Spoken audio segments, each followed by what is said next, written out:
ৰাধে ৰাধে। আজি ওলালোঁ গোৱালপাৰাৰ কৃষ্ণাইত অৱস্থিত জগন্নাথ মন্দিৰত উভতনি ৰথযাত্ৰালৈ বুলি।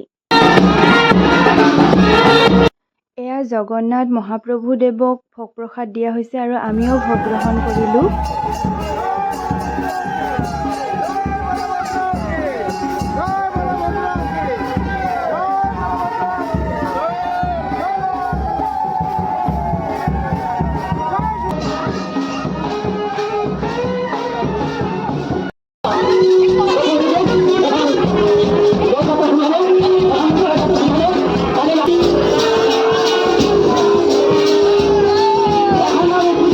পৌৰাণিক আখ্যান মতে ৰথযাত্ৰা আৰম্ভ হোৱাৰ প্ৰথম দিনাই জগন্নাথ মহাপ্ৰভুদেৱক তেখেতৰ গুণ্ডিকা মাহীয়েকৰ ঘৰত থৈ যায়হি।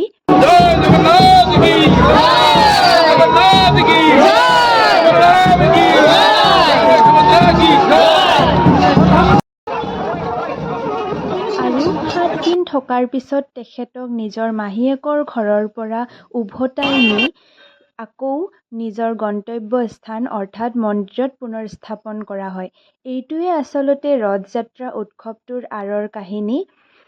আৰু আজি যিহেতু উভতনি ৰথ, সেয়ে তেখেতক আকৌ নি মন্দিৰত স্থাপন কৰিব।